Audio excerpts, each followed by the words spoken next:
안녕하세요. 이것이 신앙 고백이다. 시리즈 7권 중에 첫 번째 책, 벨지카 신앙 고백서 6항, 정경과 외경의 차이점에 관해서 강의하도록 하겠습니다. 그러면 먼저 본문을 읽어보도록 하겠습니다. 본문의 내용입니다. Difference between the canonical and the apocryphal books. 정경, 우리가 이것을 정경이라고 번역을 하고요. 이것을 보통 우리가 묵시라고도 하기도 합니다. 묵시책, 이런 것으로도 이제 해석이 되기도 하지만, 보통 외경 이렇게 우리가 해석하는 것이 좋다고 생각합니다. 자, 동그라미 1번입니다. 우리는 신성한 책들을 외경과 구별한다. 여기서 신성한 책이란 우리가 앞에서 5항에서 보았고 그리고 4항에서 보았다시피 정경인 성경을 말합니다. 특별히 책들이라고 이렇게 되어 있는데요. 여기서 복수잖아요. 제가 앞에서 4항에서 설명을 하게 될 때에 Holy Bible 이렇게 우리가 바이블이다 이렇게 보통 이제 우리가 영어로 쓰기도 하고요. 바이블 또는 이제 Scripture 이렇게 쓰기도 합니다. 보통 이제 복수로 이제 사용되어질 때에는 각 권을 의미하고 단수로 써질 때는 바이블처럼 묶인 이제 한 묶음인 것을 이제 말하는 거죠. 바이블이라는 것이 이제 위클리프가 처음으로 성경을 번역하면서 사용되어졌던 것인데요. 그런데 여기서 신성한 책 이렇게 이제 신앙의 선배들이 이렇게 번역하는 이유는 각 권이라고 하는 것에 좀 더 관심을 갖게 하려고 하는 의도성이 있지 않나 개인적으로 그렇게 생각을 합니다. 신성한 책들을 외경과 구별한다 이렇게 되어 있거든요. 외경에는 에스드라스, 삼서, 토비아스 책들, 유디스, 지에스, 예수, 시라크, 바룩, 에스더, 브록, 풀무불 속의 새 어른이 노래, 아사랴의 기도, 하나네와 알사랴와 이렇게 돼 있잖아요. 하나네와 알사랴가 미카엘 이렇게 돼 있으니까 그 중에 한 명의 노래다 이렇게 돼 있는 것 같아요. 수산나와 벨 및 용의 역사, 이것은 다니엘서의 부록으로 불려집니다. 므낫세의 기도와 마카비 두간 이는 등등이다 라고 되어 있습니다. 하나의 목록입니다, 여러분. 그 다음에 동그라미 2번에 가서 한번 읽어봅니다. 이것들이 정경책들, 성경과 일치하는 한 교회가 이것들을 읽어 교훈을 받을 수 있겠지만 그것들의 증거에서 믿음이나 그리스도 교회의 어떤 관점을 확인할 힘과 효과를 가지고 있지 못하므로 다른 신성한 책들의 권위를 훼손할 수 없다. 그들이 뭐 효과도 가지고 있지 못하고 또 다른 신성한 책들의 권위를 훼손시키지도 않는다. 뭐 그것이 있다고 해서 훼손되지도 않을 것이다. 이제 이렇게 아주 단정적으로 말하고 있습니다. 자, 우리 책 93페이지에 있는 내용인데요. 읽어보겠습니다. 이 항목은 신앙고백서 1장 3항과 대조하면서 읽으면 이해하기 하는데 도움이 된다라고 이야기를 했습니다. 1장 3항 우리가 한번 읽어보고 돌아오도록 하겠습니다. 신앙고백서 물론 이제 웨스트민스터죠. 여러분 뭐 이미 아시리라고 생각을 해서 제가 그냥 그렇게 나갑니다만은 보통 이제 웨스트민스터 Confession of Faith 이래서 이제 WCF라고 보통 이렇게 그냥 약자로 보통 씁니다만은, 자, 그것의 1장 3항 1장이 성경에 관한 내용이잖아요. 한번 읽어보겠습니다. 일반적으로 위경, 오늘 우리가 읽었던 것과 같은 내용이죠. 에포크리프. 위경이라 외경, 뭐 위경이든 외경이든 어떻게 번역해도 좀 있으면 제가 설명을 좀 하겠습니다만, 신적 영감을 받는 것도 아니며 성경의 어떤 부분에 포함되지도 않을 뿐더러 하나님이 교회에서 어떤 권위도 지니지 못하고 다른 인간 저작물과 다를 바 없거나 사용돼서도 안 된다. 그냥 일반 책이다 라고 합니다. 그 다음에 이제 여기 이 고백은 별지가 6항, 오늘 우리가 공부하는 내용인데요. 대조하면서 읽는 것을 추천한다. 위경 또는 가경이라 불리는 책은 주로 초대교회 때 혼합 사상의 영지주의의 작품들이다. 유사하게 정경에 들지 못한 속사도 작품들이 있는데 이것은 교부들의 작품이라고 여겨 성경의 참고서라 불린다. 그래서 좀 둘로 좀 분류했으면 좋겠다 이렇게 생각을 하는 거죠. 영주주의의 영향을 받고 있는 위경 또는 가경이라는 것이 있고 속사도 교부의 작품들이 있는데 이건 둘을 구별할 필요가 있다. 하지만 권위는 없었고 교부들의 작품이라고 하더라도 권위가 있었던 것은 아니다.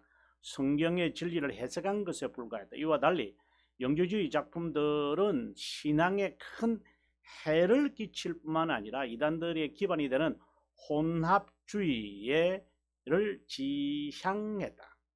신약 성경과 구분되는 위경 외에도 구약 성경과 구분되는 외경이 있다. 자, 여기서 조금 이제 힌트를 주는데요. 신약 성경의 위경, 구약 성경의 외경, 조금 여러분 이해하실 수 있을까요?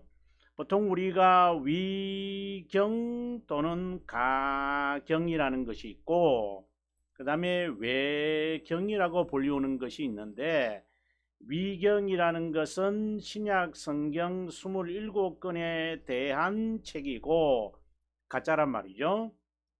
그 다음에 외경이라는 것은 구약 성경 39권에 대한 잘못된 작품들이다. 이것은 어떻게 본다면은 외경으로서 이제 가경은 좀 이제 영지주의 작품들에서 많이 제외가 되지만 외경이라는 것은 로만 카톨릭도 인정하거든요.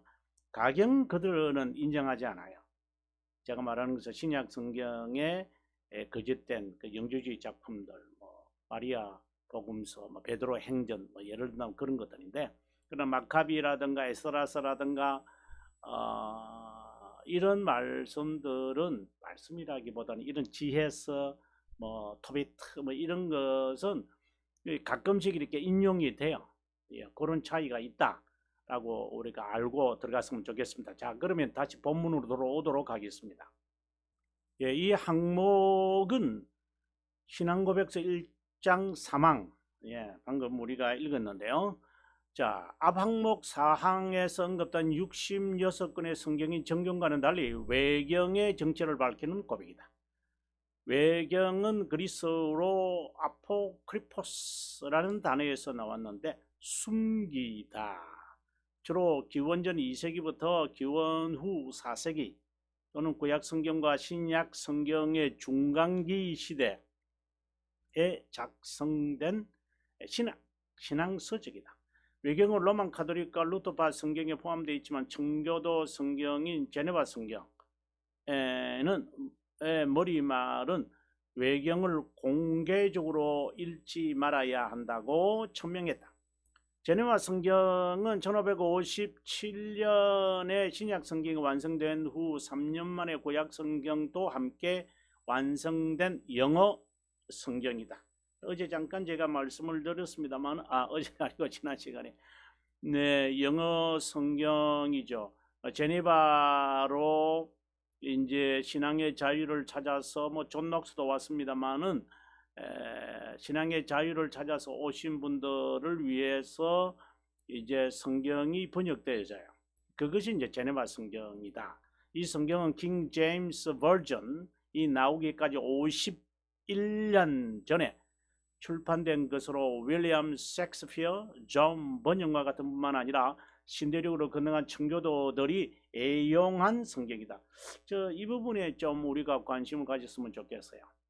1539년 Great Bible, 보통 대성경이라고 하는데, 윌리엄 틴들이 번역한 성경 1536년을 많이 참고한 것으로 영국에서 제네바로 건너간 영국 개혁파 칼빈과 디오도로 베자의 교훈을 따라서 번역한 귀중한 성경이다. 그래서 청교도와 개혁파 성도가 애용한 성경이 되어졌다. 뭐 어떤 분들은 제가 개혁파 이러니까 좀 종파하지 않아요? 뭐 그런 것 같아요. 뭐 개혁 신앙인 이렇게 하는 것이 좀 더 좋은 표현이라고 생각이 듭니다만은, 그렇게 이해해 주시면 좋겠다 생각이 들어서 말씀드렸습니다. 본래 이 장벼 이것에는 장과 절이 처음으로, 장은 아니에요, 절이에요. 장은 본래 중세 시대도 있었고요. 이제 절이 이제 물론 이제 이것처럼 저도 이제 지금 고백서들을 적어 이렇게 동그라미 1번, 괄호 1번 이렇게 나누는데 별 의미는 없어요. 그러나 이해하기 위해서 도움되도록 하는 것이죠. 이것도 마찬가지예요. 로베르 에스티엔이라는 분이 라틴어 성경을 장별로 나눈 데서 비롯된다. 그는 제네바에 머물고 있어서 제네바 성경의 장별 구분이 이루어진 것이다. 초대교회 작품에서 정경으로 삼는 4가지 기준에 관하여서 여러분들에게 한번 제가 읽어드린 것이 있었는데요. 여러분 꼭 한번 참고하시면 좋겠습니다. 이 기준으로 볼 때 외경 또는 위경은 하나님의 영감을 받지 않았고 성경 이름을 빌려 자신의 사상을 나타내는 서적임을 알 수 있다. 95페이지로 가겠습니다. 동그라미 1번에서 목록이 나왔잖아요. 그죠? 근데 다 13권이에요, 여러분. 이러한 책들은 1666년 이전에 인쇄된 킹 제임스 버전, 킹 제임스 버전은 외경이 포함되었다가 1826년부터는 포함되지 않았다. 물론 제네바 성경이나 NIV 정말 좋은 성경이죠. 지금 한국에서 많은 분들이 지금 영어 성경으로 많이 읽혀지고 있는 이런 성경도 당연히 없다, 이 말을 제가 하고 있습니다. 그다음에 두 번째, 다른 신성한 책들은 정경의 성경을 말한다. 앞서도 제가 잠깐 말씀을 드렸습니다만은 그 Holy Bible이라고 하는 말, 이런 웨클리프 뭐 이런 것은 그렇게 그렇게 중요한 것은 아니죠. 그 다음에 Holy Scripture 이렇게 복수로 쓰기도 하고, 그 다음에 그냥 이렇게 쓰이기도 합니다. 이제 단수로 쓰여지면은 이제 같은 의미로 되고요. 복수로 쓰여지면 여기서 지금 복수로 쓰여진 것처럼 각 권, 한 권의 성격을 잘 우리들에게 바라보고자 하는 것입니다. 1, 2세기 사도들을 이은 속사도들이 남긴 서신들이나 작품들이 있다. 흔히 우리가 하는 말은 사도적 교부 또는 속사도의 작품이라고 불린다. 이제 이런 작품들이 폴리캅 서신, 클레멘트 1서, 2서, 바나바 서신, 에르마의 목자, 디다케, 이그나시오스 서신 이런 등등이 있는데, 이런 작품을 정경에 속하지 않고 참고할 수 있는 신앙서적으로만 분류한다.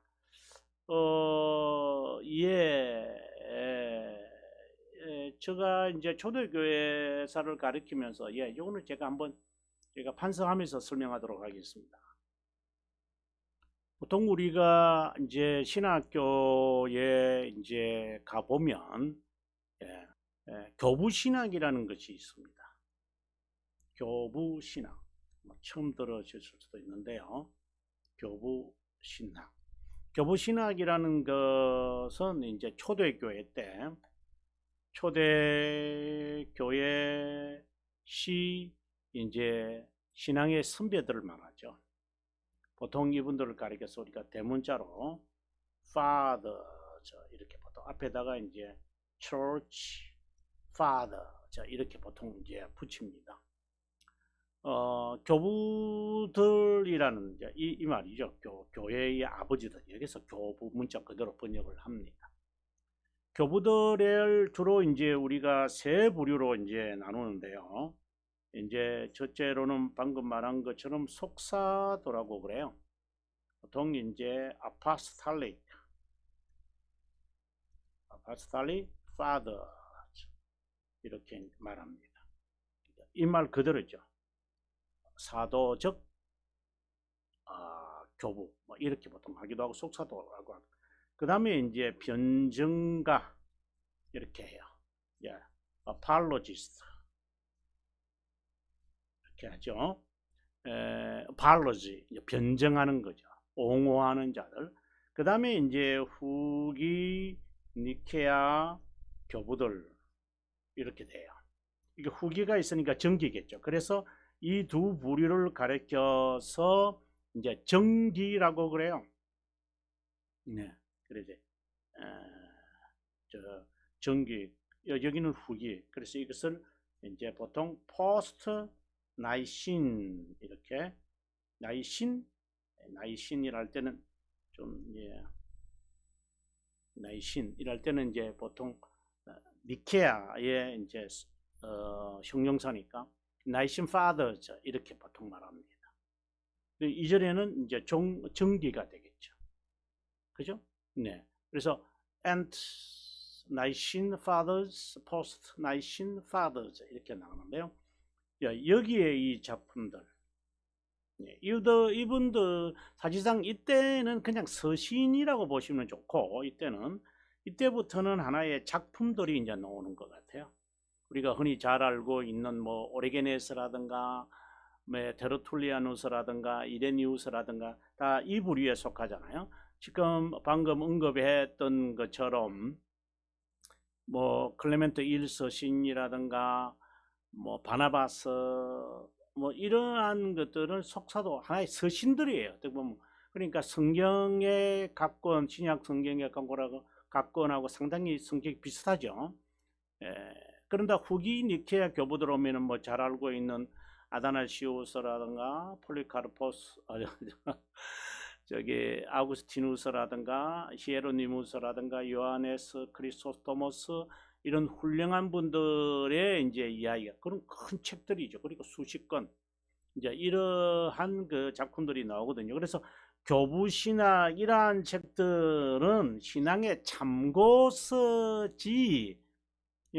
397년에 27권이 만들어질 때 이런 거 다 인정하지 않았어요.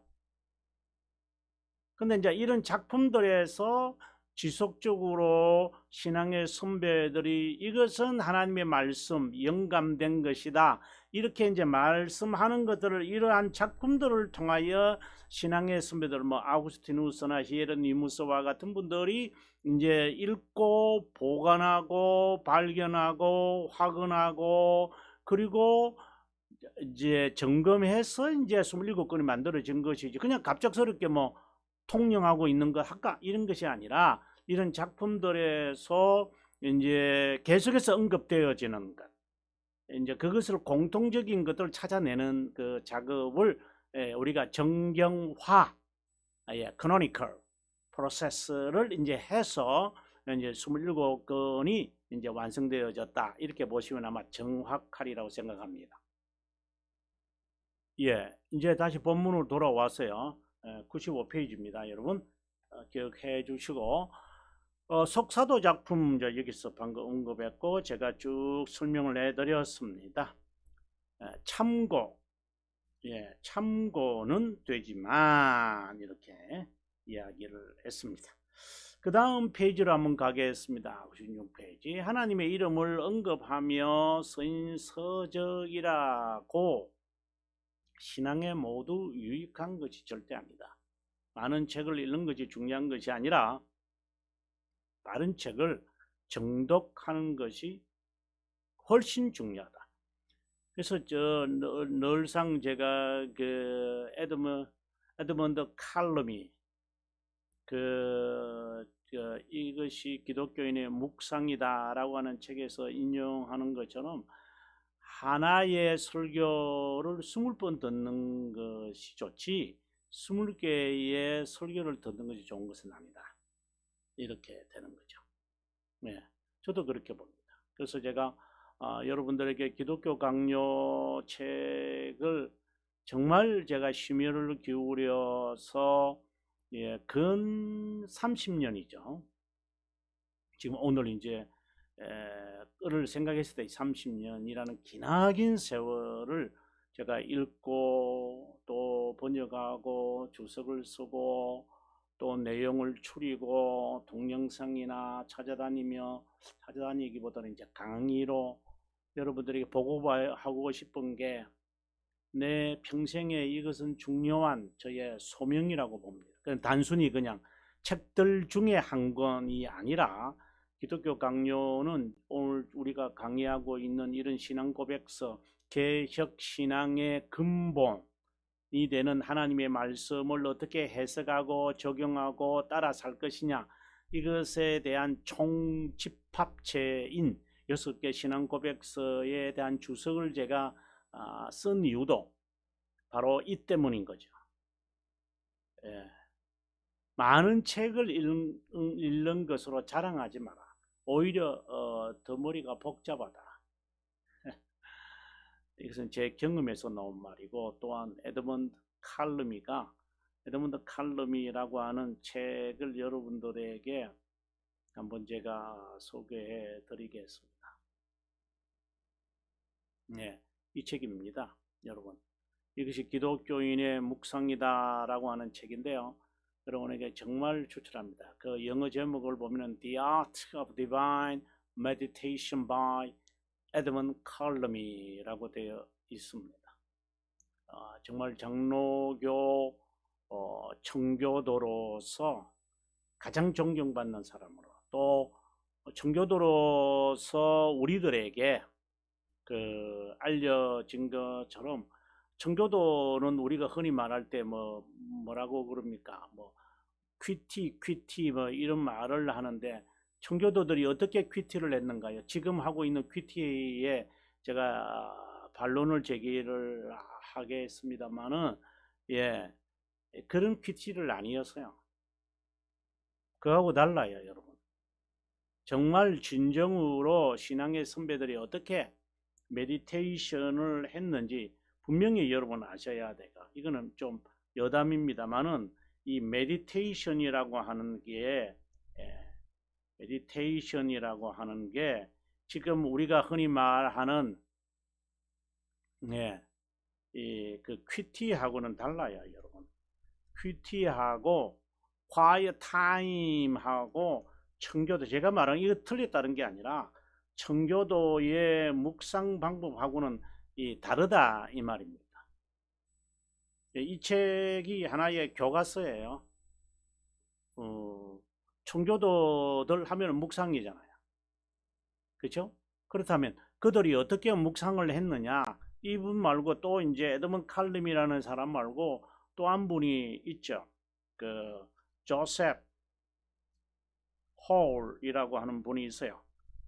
그래서 이분의 글에는 조셉 홀의 글을 인용을 해요. 근데 이제 제가 이 책을 번역하지 않고 이 책을 제가 번역한 이유는 이제 이분은 앵글리칸 이제 퓨리탄이었죠.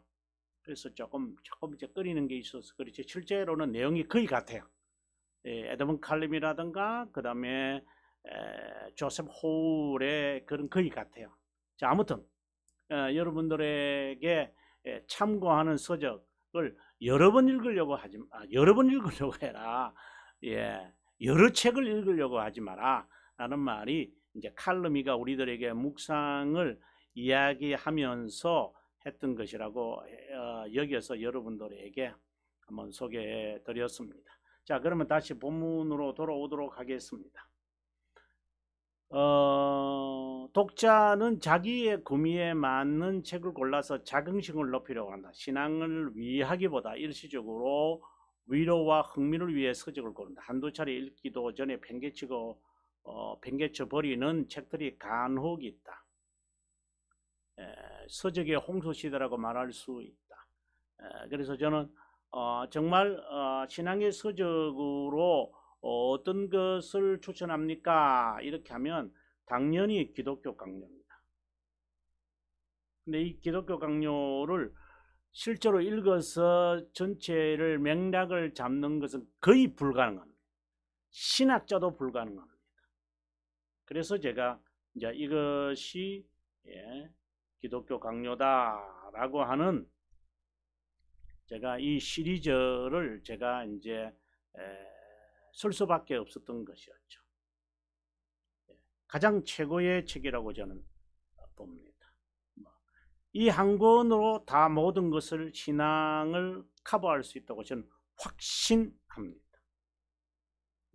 모든 것이 다 들어있다고 저는 봅니다.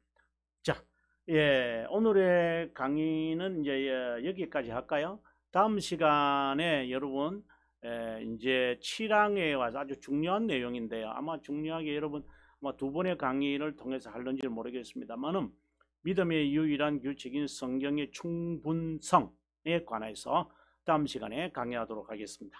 시청해 주셔서 감사하고요. 저는 다음 시간에 뵙겠습니다. 평안한 시간 보내시기 바랍니다.